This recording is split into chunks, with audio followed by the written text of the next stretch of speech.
My dating life just closed its best quarter in company history, and I have not spoken to a woman since the spring. Here is the deck. Most men chase women, which means most men are doing unscalable manual outreach, one woman at a time, with their own face. I got out of that business 8 months ago. A date is one woman, one evening, one point of failure. A funnel is 200 conversations working for you while you sleep.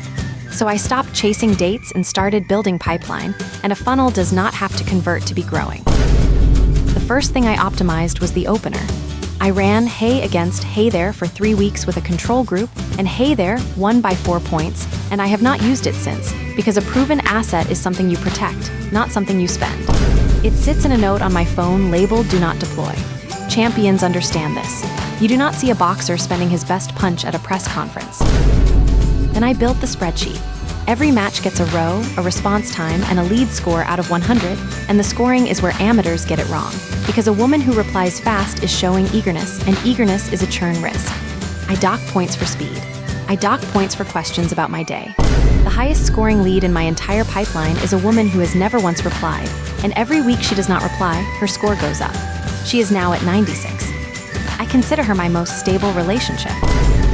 When a match suggests actually meeting, that is flagged in the spreadsheet as attempting to go off-platform, which is what fraud does. A woman in a hurry to meet has not been properly nurtured. I have a nurture sequence for this. It is 11 steps. Step 4 is where I reveal my last name.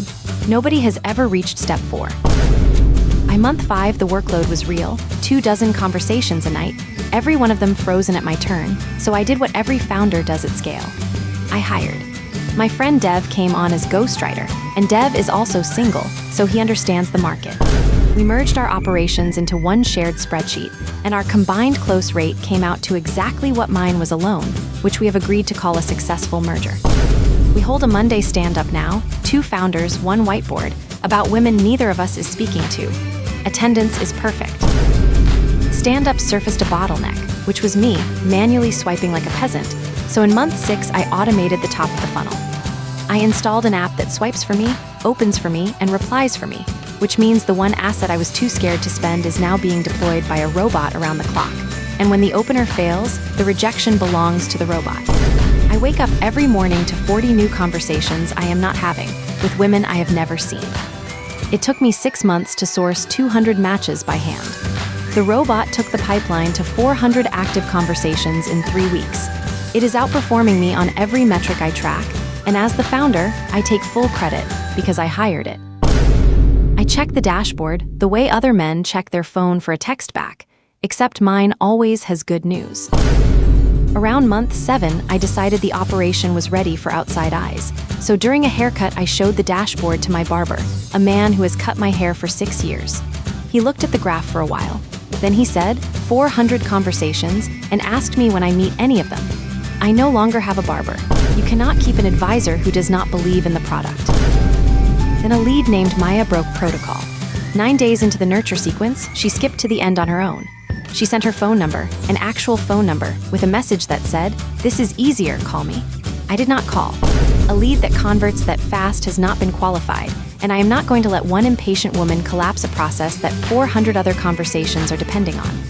I flagged her file and moved her to the bottom of the queue, where the eager ones go. I will tell you about one night, since the deck should be transparent.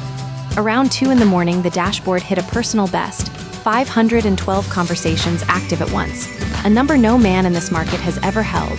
And for 1 second, I wanted to tell somebody, and I went down the list of who, and the only somebody awake was the dashboard. So I took a screenshot of my own numbers and sent it to nobody.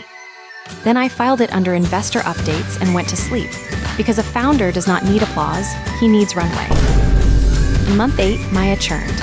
I opened her profile to requalify her, and the profile was gone, so I ran a churn analysis on one woman. The only model that explains an exit that clean is a man who got her number and simply called it, the least optimized move in the entire industry, and it closed on the first try. I wrote it up as a case study. The lesson I took is that the market is not ready for sophistication at my level.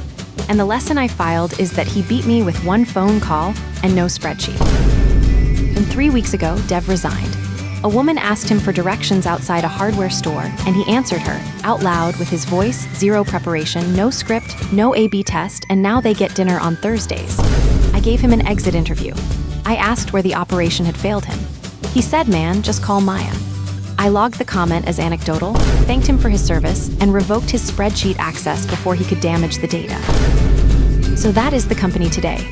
One founder, one robot, 500 conversations, a close rate of 0, and a graph that is still up and to the right, because the graph tracks pipeline, and pipeline is the one thing I have never once run out of. Maya's number is still in the spreadsheet. I never scored her. There is no column for what she did. The number just sits in its cell, the only verified, warm, real phone number the company has ever held, and I am protecting it, because a proven asset is something you protect, not something you spend. Next quarter I scale to 1,000. We are hiring.